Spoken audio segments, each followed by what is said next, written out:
Hello, today I have another Alesis SR-16 machine for repair.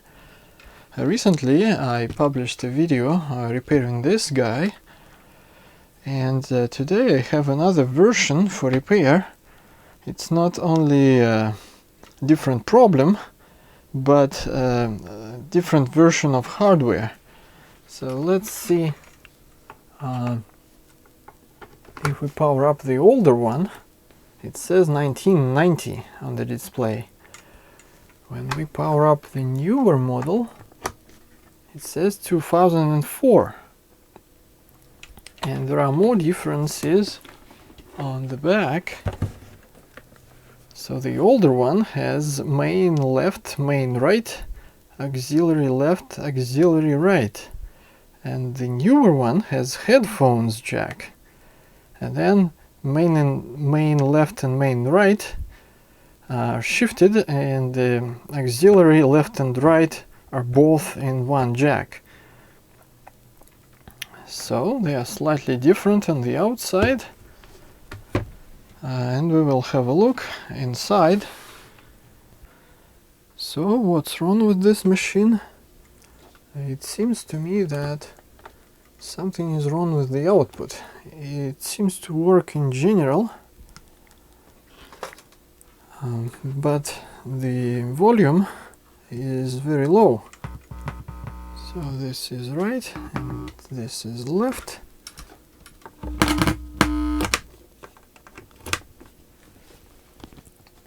So there you go. The amplifier is turned up quite high, and this volume control is to the limit, but it's not loud at all. It's barely audible, I would say. It must be much louder than this. So let's start looking inside.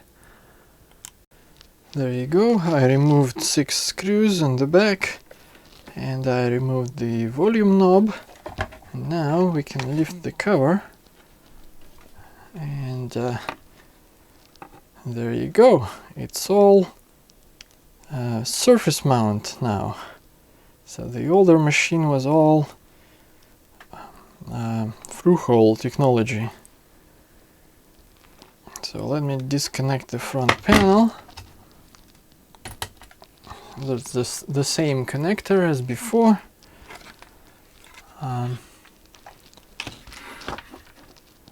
And here we are.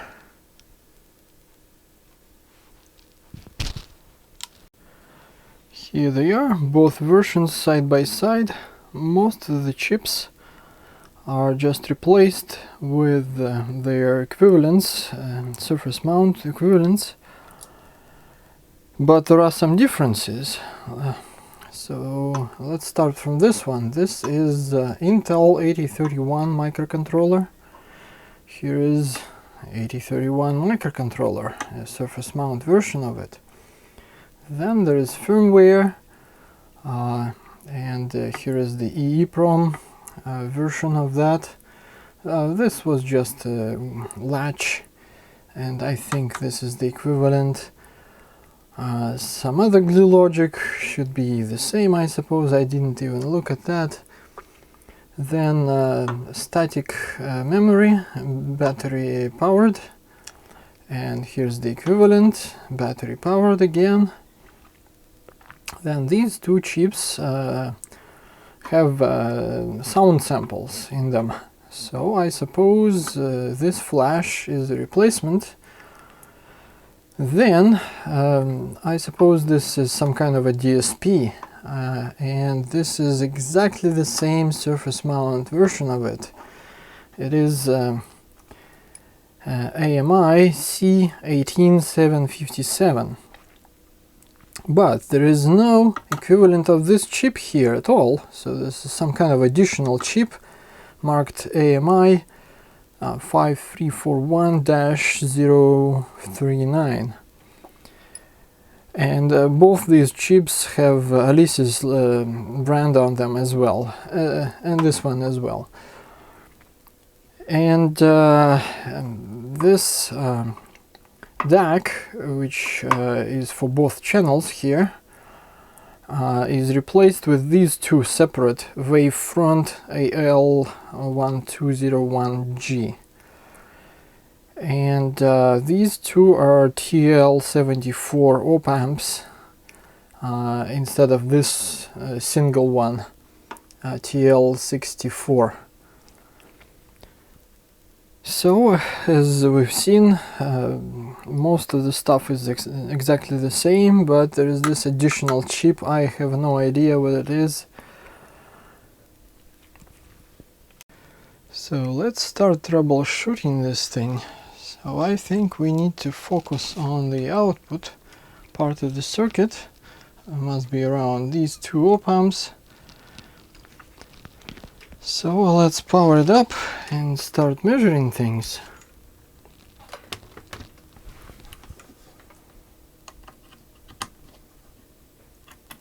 Oh, look at this.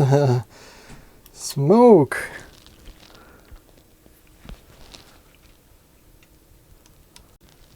So when I powered it up, it started smoking around this area next to the headphones connector. Well, I wonder what this is.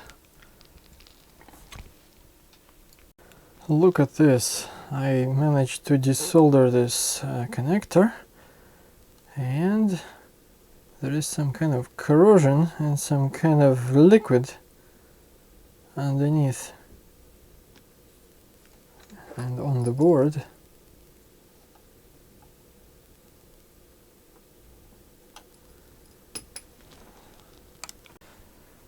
So I cleaned this area with alcohol, and here is the damaged spot. It's smoked between this trace and the ground, and the trace happens to be a negative power rail.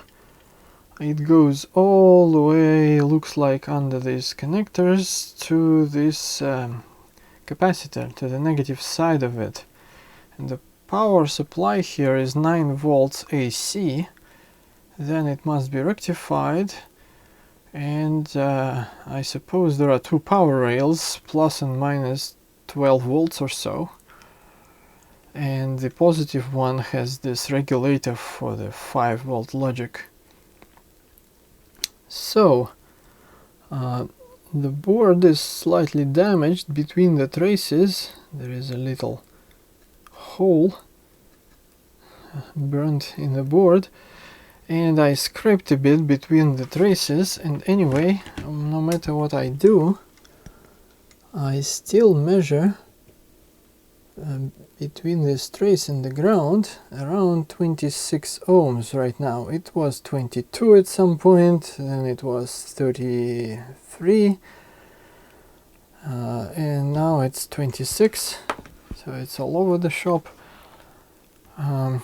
I'm thinking about cutting this trace in the damaged area so I can check whether the short is on this side or that side, and then I will restore that trace later, maybe bypass it altogether and put like a wire from the capacitor directly to this spot or something like that. So let's cut it here and have a look what happens. Alright, I cut the trace right here and lifted it up.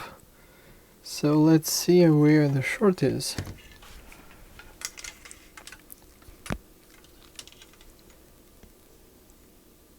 So I'll measure this side to ground. Nothing. So how about this side? 25.9 ohms. So I'll probably cut it somewhere else, like here for example. So maybe it's shorted somewhere under some other connector. So I cut the trace right here, and the short is on this side. So I'm afraid I will have to desolder more connectors, maybe all of them. to find out. Well, I'll start with one of them, let's say this one, to see if there is the same liquid and corrosion under this one. And maybe I will end up desoldering all of them just to make sure everything is clean and find where the short is. So I desoldered this connector, and there is some corrosion under that one as well. So yeah, I think I need to desolder more, maybe all of them. So after quite a bit of effort, I managed to desolder all the connectors, and there was some corrosion under these. I tried to clean this already. Almost clean here, I didn't touch this part yet, and pretty bad corrosion under this one. And here were two Midi connectors, and there is some piece of cloth glued here as a spacer, I suppose, and looks pretty clean under these. So I need to clean at least here thoroughly and try to see where the short is. Alright, I thoroughly cleaned the board with alcohol, and I removed this sticky piece of cloth. There was no problem under it. However, here under this connector there was a pretty bad corrosion, and some pieces of green solder mask came off. And after the cleaning, I don't see that short to the ground anymore of this negative power rail. So it looks fine. Well, I wonder, should I still cut the trace here somewhere where it starts and bypass it with a piece of wire just in case. Alright, so I made a little cut right here where the trace starts, and it goes straight there, nowhere else, and I bypassed the whole thing with a piece of wire. And I even put in two output jacks to test this thing, but then I thought I should start by measuring the power rails on op amps here and here. Let's do this. There we go. Let's power it up and measure two rails. Pin 4 should be the positive rail, just 0.2 volts, and pin 11 should be negative rail,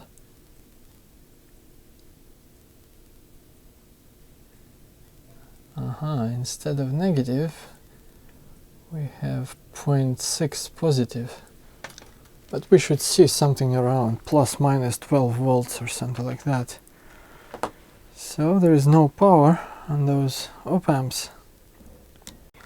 So it seems to me that this circuitry has to do with power. There is a label here, soft power, and these labels V plus and V minus, and I measured the same 0.2 and 0.6 respectively here.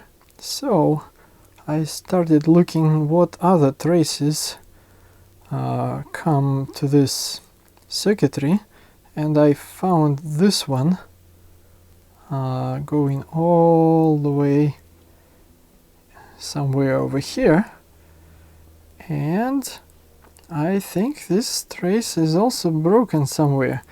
There is this tiny spot where the green solder mask is damaged a bit, and I measured between this spot and right here between this resistor, I suppose, and I measure nothing.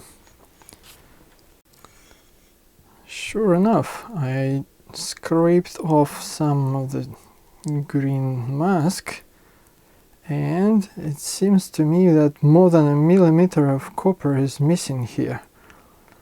So I need to restore this connection somehow. Alright, I carefully soldered a piece of wire from this resistor to this spot to bypass essentially this trace. So let's test the result. There you go. Let's power it up. Ground. And this time I'm touching these labeled points V+. 12 volts here. And V-. There you go, negative 13.4. So let's check on the op-amp directly. Pin 4, positive 12, and pin 11, negative 13.4. There you go. Looks good to me. So let's attach the front panel and the amplifier. There you go. Let's power it up. I'll turn down the volume just in case. Play.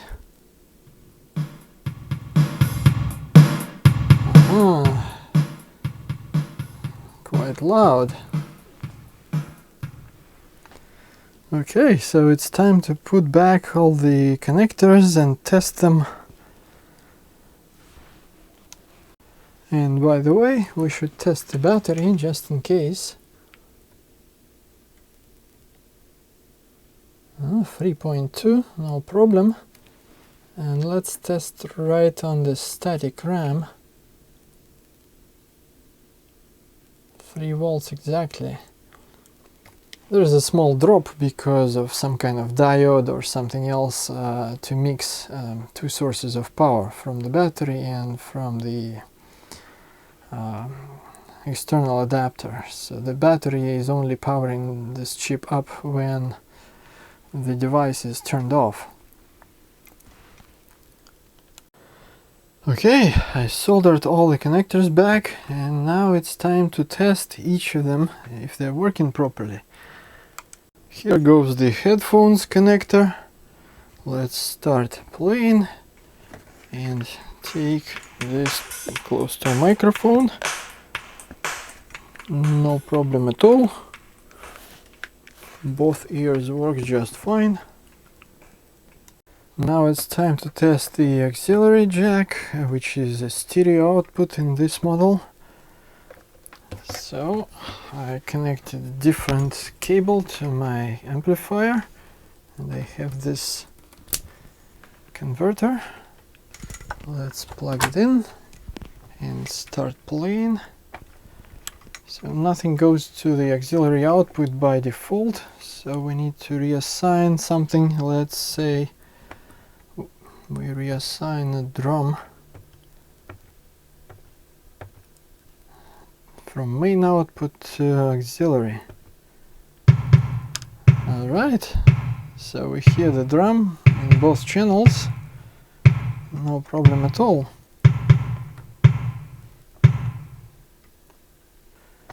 So now let's test these two pedal connectors. I have this pedal here. Let's connect it to the first one, which is a switch between A and B, as if I push this fill button. So let's start.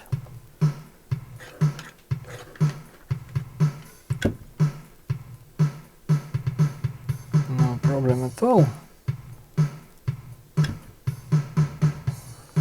It works just fine.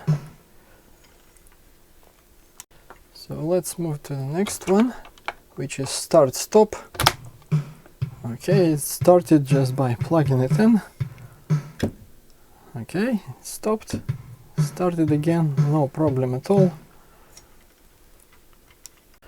Now let's test MIDI in and out. For this I have this USB adapter. I'll plug it into my computer. There you go, it's powered up. Let's see which one is which. This is in, so I plug it into the output. And this is out, obviously. Plug it into in of the machine. And let's see. When we start playing, we should see input to this adapter. So, which means they are coming out of this MIDI out of the machine. Let's start. There you go, no problem at all. Now to test MIDI in into the machine, I need some source of MIDI messages. And this is the simplest source of MIDI messages I have at the moment. And look at this, I click on the virtual keys and MIDI message gets sent. Now we just need a way to see if this message is received by the machine. I think the easiest way is to enable MIDI through, so that I click that virtual key and this thing receives the message and sends it out. If we enable MIDI through, it should go back and the input LED should also blink. So let's try this. It's here in MIDI setup. MIDI through. Turn it on. So now let's see. No, I don't see MIDI in blinking at all. Let's try this with an older machine just to make sure I'm setting things up right. Okay, here's the older machine. Let's enable MIDI through here.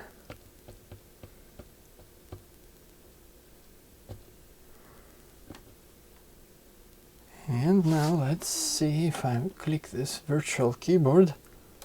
There you go. Now we have this message coming back through the machine, which means something is wrong with MIDI in on that machine we are trying to repair. So let's have a look at our MIDI in. Seems to be something is wrong with it. First of all, a little bit of theory how it works. MIDI is an isolated interface, and MIDI in is isolated, MIDI out is not. But the MIDI in of another device should be isolated. So the result is that two devices connected by MIDI interface don't share the same ground, and we can quickly check that. Here it is, continuity check, and have a look. There's MIDI out, and this is ground. But on MIDI in, it is not. And it works approximately like this. The shielding around this MIDI in connector is not connected to the ground directly, but through a capacitor. And only two pins are used, and they go through a LED inside the optocoupler, which is Toshiba P181. And there is a transistor after this thing, and the output should go to a microcontroller somewhere. I reviewed my previous footage when all connectors were removed, and I saw that there is a trace here which starts from this resistor, Well, it is this output. So it starts here and goes like this under that connector, then returns this way and goes to the microcontroller here, and I believe it's this one. And this area under this connector was badly corroded, as you probably remember, and it seems to me that this trace is broken there.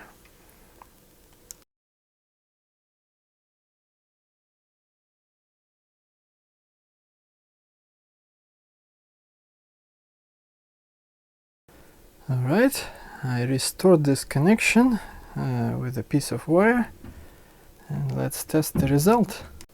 So here we are, back to our test setup. Midi through is enabled, and I click on these virtual keys on my screen, and there you go. No problem. Now the Midi message goes all the way through the machine and out to this adapter. So we tested all of the connectors except this tape in and out. I'm not quite sure how to test it now, and we probably don't really care. No one uses this these days anyway. And I really wonder what kind of corrosive liquid that was under the connectors and how did it get there. I have no idea. Anyway, the machine is back together and must be fully functional. Thanks for watching. Bye.